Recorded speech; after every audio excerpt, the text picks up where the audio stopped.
You really can't miss it right now. Mm. India and Pakistan, tensions are just boiling after that awful Kashmir attack. Mm-hmm. Airspace is shut down. There's even talk about the Indus Waters Treaty. It feels like we're, well, right at a precipice. Yeah. And that's exactly why we need to step back and, get a real handle on the military realities that are sort of underpinning this whole situation. Absolutely. These escalations, I mean, closing airspace, this talk about the Indus Waters Treaty, even the diplomatic moves, they don't just happen in a vacuum. Right. They happen against this backdrop of, well, established military capabilities and how prepared each side actually is. Okay, let's try to unpack this, because just following the headlines, it can be pretty overwhelming. So our goal today is a proper deep dive into the military strengths of India and Pakistan, right here in 2025. We've pulled together quite a range of sources, YouTube analyses, think tank reports, news articles, academic papers, just to paint a much clearer picture for you. And what's really crucial here, I think, is that we're not just counting tanks and planes, not just the numbers. No. We need to get into the why behind these capabilities. Their military doctrines, the technological leaps they're trying to make, and maybe most importantly, how ready they actually are for different kinds of conflict in, well, today's security landscape, which changes so fast. Yeah, understanding those elements feels essential to really grasping the implications of what's happening right now. Definitely. So where do we start? I guess the logical place is the basics: personnel, numbers, budgets. Yeah, that makes sense. A good baseline. So in 2025, India has roughly 1.46 million active military personnel. Then you've got about 1.1 million in reserve and another 1.12 million in paramilitary forces. Okay, 1.46 million active, and Pakistan.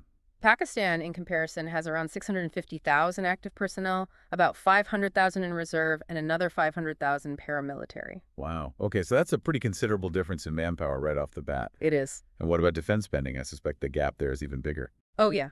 Significantly larger. Right. Depending on which source you look at, India's defense budget is estimated somewhere between, say, $72 billion and maybe up to $83.6 billion. Okay. Pakistan's, on the other hand, is way lower. The figures range from about $8.5 billion up to maybe $11 billion.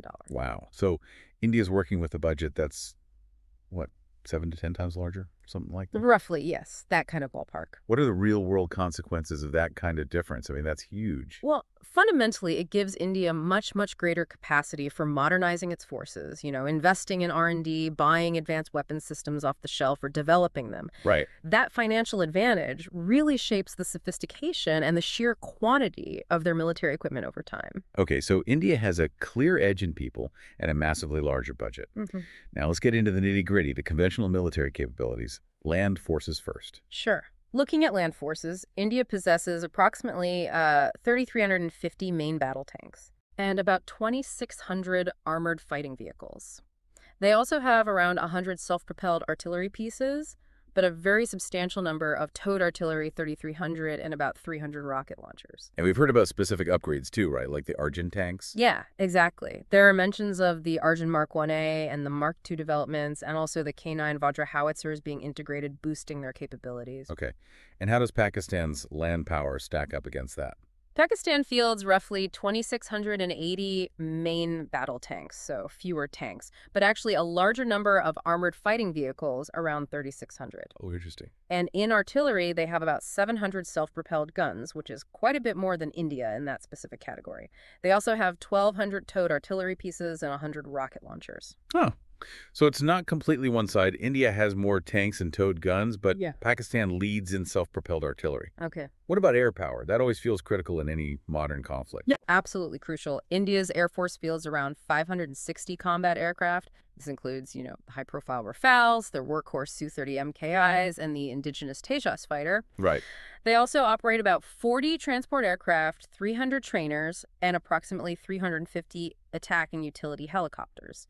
And importantly, India has acquired the S-400 air defense systems. Which is a major capability boost for air defense. A very significant one, yes. Yes. And Pakistan's air assets. We often hear about the JF-17. Yes. Pakistan's Air Force has around 350 combat aircraft. That includes American F-16s and, as you said, the JF-17 Thunder, which they co-developed with China. It's often highlighted as a sort of cost-effective modernization path. Makes sense. They also have about 50 transport aircraft, a larger number of trainers, actually 500 and 320 attack and utility helicopters.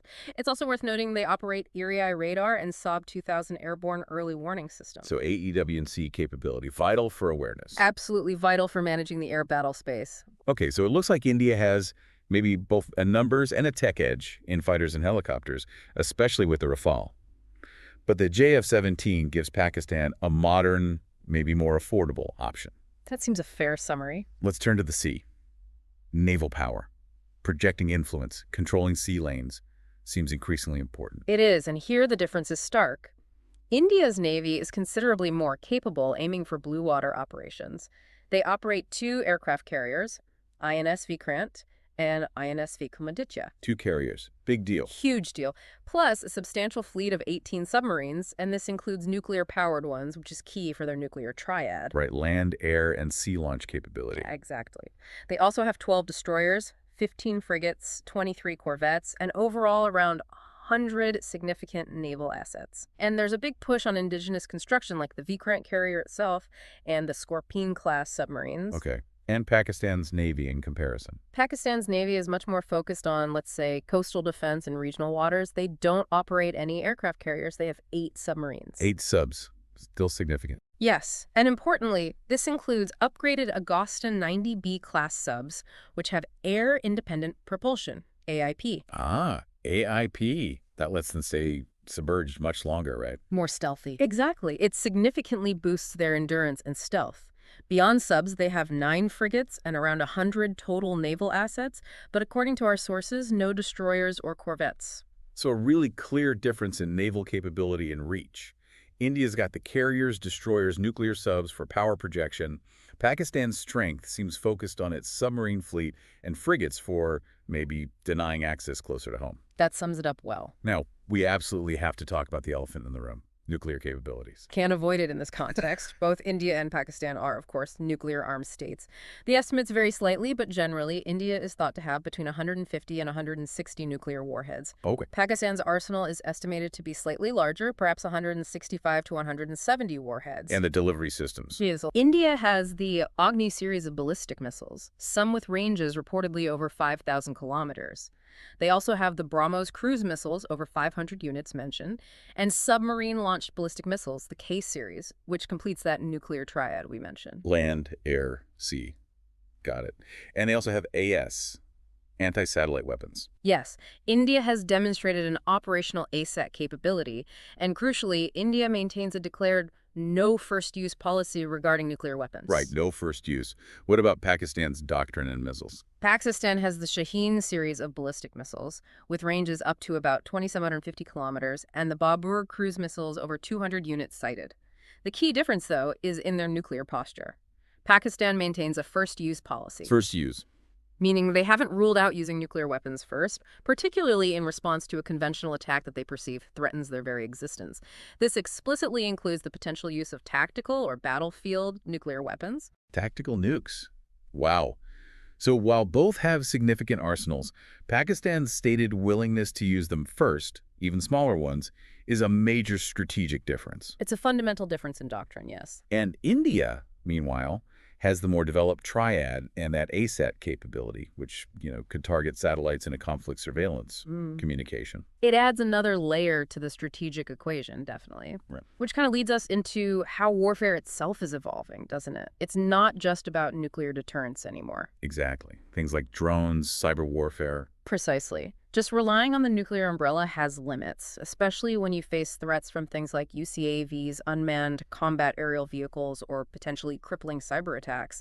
These can cause major damage or disruption without necessarily hitting that nuclear threshold. So conventional strength and maybe these newer capabilities are still vital, perhaps even more so for deterring those kinds of subnuclear attacks. I think so. And you see both countries adapting. or trying to. India's been actively strengthening its conventional deterrence. Think about buying things like the C-17 Globemaster transport planes. For rapid deployment. Exactly. And Apache attack helicopters for precision strikes. These give them options for more targeted operations, potentially below the threshold of full-scale war. They've also invested heavily in air defense, like the S-400, and precision munitions. And how's Pakistan responding, especially given that widening conventional gap we talked about? Well, Pakistan is also acquiring advanced conventional systems where it can. The JF-17 fighters we mentioned, upgrading their submarines with AIP, getting those airborne early warning systems. Hmm. These all aim to make any potential Indian military action more costly, less attractive. Trying to maintain some level of deterrence. Right. And their downing of an Indian jet back in 2019 really highlighted the role their Air Force plays in that strategy. But that huge difference in defense spending we discussed earlier, that's a massive challenge for Pakistan trying to achieve conventional parity. It's just very difficult. That nearly 10-to-1 spending ratio must cast a long shadow. It really does. And because of that, you see analysis suggesting Pakistan might put more emphasis on asymmetric capabilities. Like what?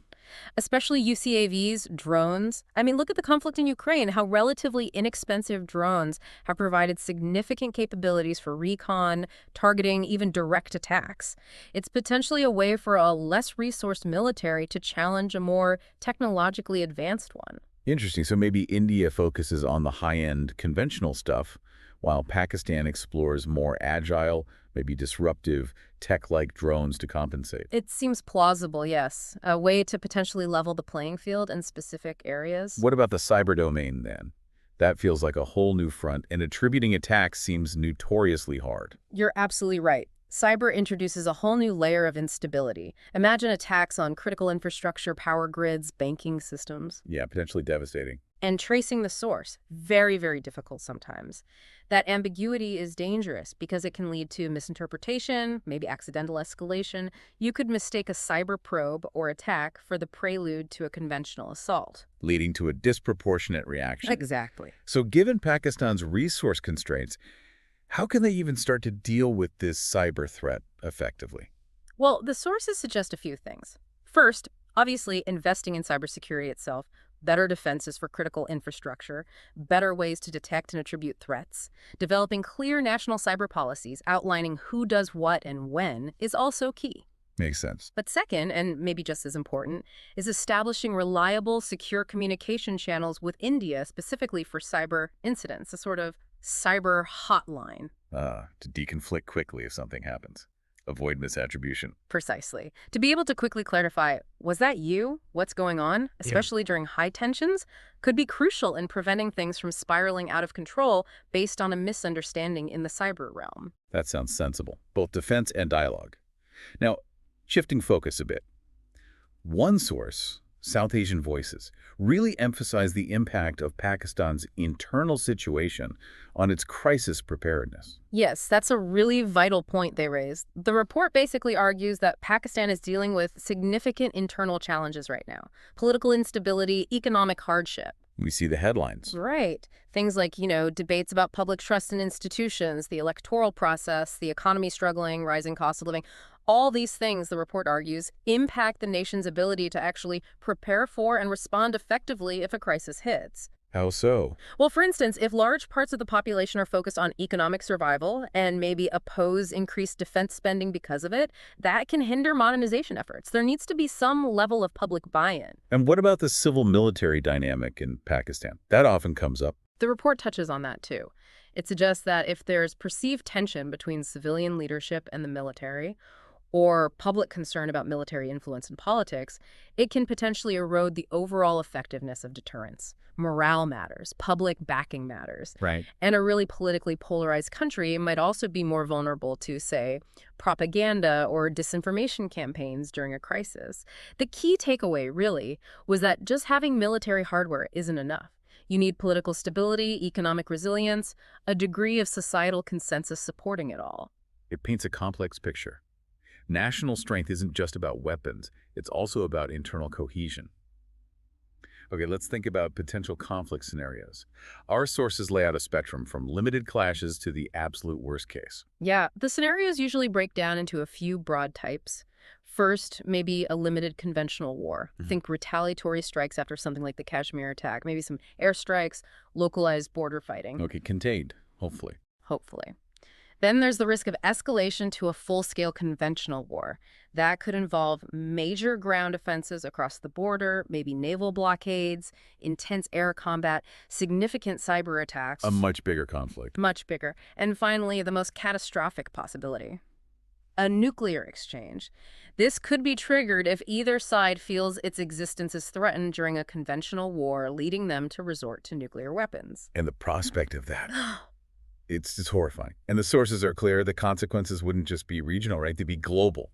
Absolutely global and potentially lasting for a very long time. Beyond the immediate deaths of millions in India and Pakistan, there's the very real risk of a nuclear winter. What does that entail? It means massive amounts of soot and dust thrown into the atmosphere from burning cities, blocking sunlight, causing global cooling, disrupting rainfall patterns, leading to widespread agricultural collapse. So famine. Yes. The term used is nuclear famine, and the estimates are staggering.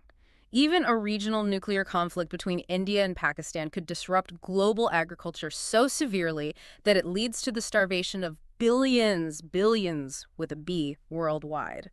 One study estimated over 5 billion lives lost. 5 billion. That figure is almost incomprehensible. It just underscores the stakes and why de-escalation is so incredibly vital. It's the ultimate catastrophe. Okay, let's bring it back to the immediate trigger for this discussion.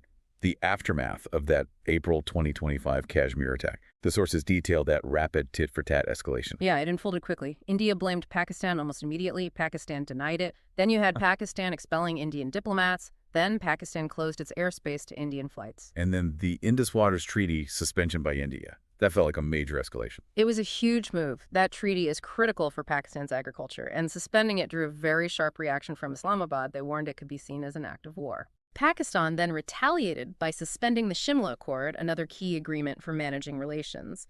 And then India advised its citizens to leave Pakistan. Each step just ratcheted up the tension. A really dangerous spiral. We also noted a brief mention, just a title really, of a perspective from a Pakistan think tank about tactical nuclear weapons.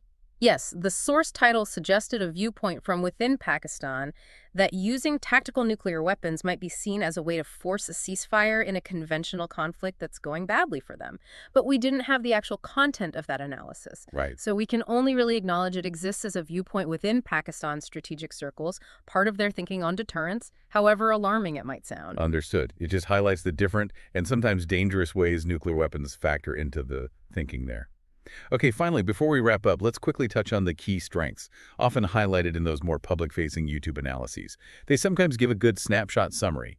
What did they emphasize for India? Sure. For India, the videos often point to its ranking like fourth most powerful military globally. They mention the huge size of its army, the second largest standing army. The nuclear triad comes up a lot: land, air, sea capability. Specific systems like the BrahMos missile are often highlighted. Their expertise in mountain warfare, which is relevant given the terrain, the fact it's the world's largest voluntary army. The Agni missile series, the INS Vikrant carrier, elite special forces like Garud and Marcos, and yeah, the growing indigenous defense industry. Okay, a lot of key strengths there. Yeah. And for Pakistan, what gets emphasized in those kinds of analyses? For Pakistan, they often mention its ranking to maybe sixth largest military globally. Its status as a nuclear power is always front and center. The professionalism and discipline of its forces are often praised. The JF-17 Thunderjet gets highlighted as a key asset. Wow. Also, its strategic geographic location, its combat experience special forces, the SSG, its efforts to build up naval power, its credible missile program, its role as a major contributor to UN peacekeeping, and like India, its own efforts in building an indigenous defense industry. Okay, so pulling all this together, trying to synthesize, it seems pretty clear that in 2025, India holds a significant conventional military advantage.